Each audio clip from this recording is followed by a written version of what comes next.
যুক্তিবিদ্যা দ্বিতীয় পত্রের দ্বিতীয় অধ্যায়ের গুরুত্বপূর্ণ এমসিকিউ সাজেশন। 1. যদি মানুষ শ্রেণীকে সৎ, শিক্ষিত ও বিদ্যমান এই 3 ভাগে ভাগ করা যায় তবে যৌক্তিক বিভাগ অনুযায়ী কোন ধরনের অনুভূতি ঘটবে? পরস্পরাঙ্গী বিভাগ। ডিকটিমাই শব্দের অর্থ হচ্ছে 2 ভাগে ভাগ করা। 3. দ্বিকোটিক বিভাগ কী ধরনের প্রক্রিয়া? বৈজ্ঞানিক প্রক্রিয়া। 4. দ্বিকোটিক বিভাগে একটি জাতিকে কয়টি উপজাতিতে ভাগ করা যায়? 2. 5. যৌক্তিক বিভাগ কোন ধরনের প্রক্রিয়া? মানসিক। 6. যৌক্তিক বিভাগের কয়টি নিয়ম আছে? 6টি। 7. যৌক্তিক বিভাগ কোন ধরনের পদের ক্ষেত্রে প্রযোজ্য? জাতিবাচক পদ। 8. দ্বিকোটিক বিভাগের প্রবর্তক কে? বেনথাম। 9. যৌক্তিক বিভাগে একই সময়ে একটি মাত্র মূল্য সূত্র গ্রহণ না করলে কোন বিভাগ অনুপত্তি ঘটে? সংকর। 10. যৌক্তিক বিভাগ পদের কোন দিকটি বিশ্লেষণ করে? ব্যক্তার্থের। 11. যৌক্তিক বিভাগ কোনটির ক্ষেত্রে সম্ভব? জাতিবাচক পদের। 12. যৌক্তিক বিভাগে একই সাথে কয়টি মূলনীতি গ্রহণ করা যায়? 1টি। 13. যৌক্তিক বিভাগে যে ধরনের পদকে বিভক্ত করা যায়? জাতিবাচক পদ। 14. দ্বিকোটিক বিভাগে একটি জাতিকে কয় ভাগে ভাগ করা যায়? 2। 15. যৌক্তিক বিভাগের ক্ষেত্রে পদের বিবেচ্য বিষয় হচ্ছে ব্যক্তার্থ। 16. দ্বিকোটিক বিভাগ হচ্ছে আকারগত প্রক্রিয়া। 17. নিচের কোনটি যৌক্তিক বিভাগ করা যায় না? প্লেটো। 18. দ্বিকোটিক ডিকটোমাই শব্দটি উৎপত্তি হয়েছে কোন শব্দ থেকে? দীক্ষা। 19. যৌক্তিক বিভাগের সীমাবদ্ধতা পরিলক্ষিত হয় ক্ষুদ্রতম উপজাতির ক্ষেত্রে, বিশিষ্ট ব্যক্তি বা বস্তুর ক্ষেত্রে। দ্বিকোটিক বিভাগ পাওয়া যায় সদার্থক পদ, নয়ার্থক পদ। 22.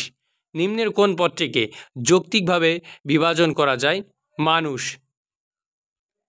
23. কোনটি বিরোধ নিয়ম ও নির্মধ্যম নিয়মের উপর প্রতিষ্ঠিত?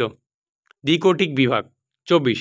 কম্পিউটারকে সিপিইউ, মনিটর, মাউস 3টি অংশে বিভক্ত করলে যৌক্তিক বিভাগের কোন নিয়ম লঙ্ঘিত হয়? পঞ্চম।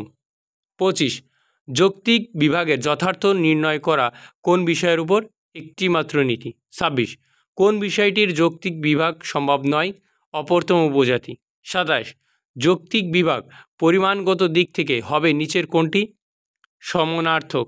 28. কিসের ক্ষেত্রে যৌক্তিক বিভাগ সম্ভব নয়? ব্যক্তি। 29. একটি লেবুকে স্বাদ, রং, গন্ধ, আকার ইত্যাদি বিভাজন করলে কোন ধরনের অনুপত্তি ঘটবে?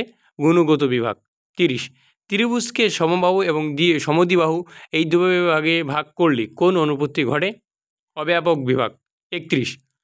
কোন বিভাগ প্রক্রিয়ায় ভ্রান্তি ঘটনার সম্ভাবনা থাকে না? দ্বিকোটিক বিভাগ। 32. যৌক্তিক বিভাগের প্রথম নিয়ম লঙ্ঘন করলে কোন ধরনের অনুপত্তি ঘটে? অঙ্গগত বিভাগ, গুণগত বিভাগ। 33. যৌক্তিক বিভাগের মৌলিক দিক হলো একটি মাত্র মূল সূত্র থাকে, শ্রেণীবাচক পদ থাকে, একটি মাত্র মানসিক প্রক্রিয়া। 34. দ্বিকোটিক বিভাগ হচ্ছে আকারগত প্রক্রিয়া, যথাযথ প্রক্রিয়া, বাস্তব জ্ঞানহীন প্রক্রিয়া। জনাব হাসান একজন মেধাবী, পরিশ্রমী, সৎ এবং শিক্ষিত তরুণ। বিভাগটিতে নিচের কোন অনুপত্তি ঘটেছে?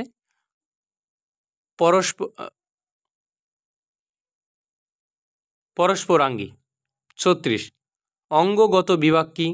অঙ্গ প্রত্যঙ্গ বিভক্তকরণ। 37. যদি একটি আমকে রূপ, রস, গন্ধ, স্বাদ ইত্যাদি অংশে বিভক্ত করা হয় তাহলে কোন ধরনের অনুপত্তি ঘটে? গুণগত বিভাগ। 38. যৌক্তিক বিভাগের দ্বিতীয় নিয়ম লঙ্ঘন করলে কোন ধরনের অনুপত্তি ঘটে? সংকর বিভাগ। 39. দ্বিকোটিক বিভাগে একটি জাতিকে কয়টি উপজাতিতে ভাগ করা হয়? 2টি। 40. একটি জাতিকে 2টি বিরুদ্ধ উপজাতিতে ভাগ করলে নিচের কোনটি হবে? দ্বিকোটিক বিভাগ। 41. একটি গরুকে তার মাথা, শিং ও লেজ ইত্যাদি বিভক্ত করলে কোন ধরনের অনুপত্তি ঘটে? অঙ্গগত বিভাগ। 42. মুদ্রাকে স্বর্ণ, তাম্র, রৌপ্য, নিকেল ও ব্যাংক নোটে ভাগ করলে কোন ধরনের অনুপত্তি ঘটে? অতি ব্যাপক। 44. যৌক্তিক বিভাগ পদের কিসের বিশ্লেষণ? ব্যক্তার্থের। 45 উপজাতির মিলিত সমষ্টি জাতির চেয়ে কম হলে কোন অনুপত্তি ঘটে? অব্যাপক। 46 দ্বিকোটিক বিভাগকে আমরা কোন প্রক্রিয়া হিসেবে জানি? আকারগত। 47 পরমতম জাতি কি? বৃহত্তম জাতি। 48 সভ্যতাকে মূলসূত্র ধরে মানুষ শ্রেণীকে কয়টি উপশ্রেণীতে ভাগ করা যায়? 2টি। 49 দ্বিকোটিক বিভাগের প্রবর্তক কে? বেনথাম। 50 যৌক্তিক বিভাগ করা যায় কোনো জাতিবাচক পদকে? 51 যৌক্তিক বিভাগ বিশ্লেষণ করে পদের ব্যক্তার্থ। 52 যৌক্তিক বিভাগ প্রক্রিয়ায় প্রযোজ্য জাতিবাচক পদের ক্ষেত্রে, শ্রেণীবাচক পদের ক্ষেত্রে। 53 দ্বিকোটিক বিভাগে অনুসন্ধান না করলেও চলে বাস্তব জ্ঞান আর আছে বস্তুগত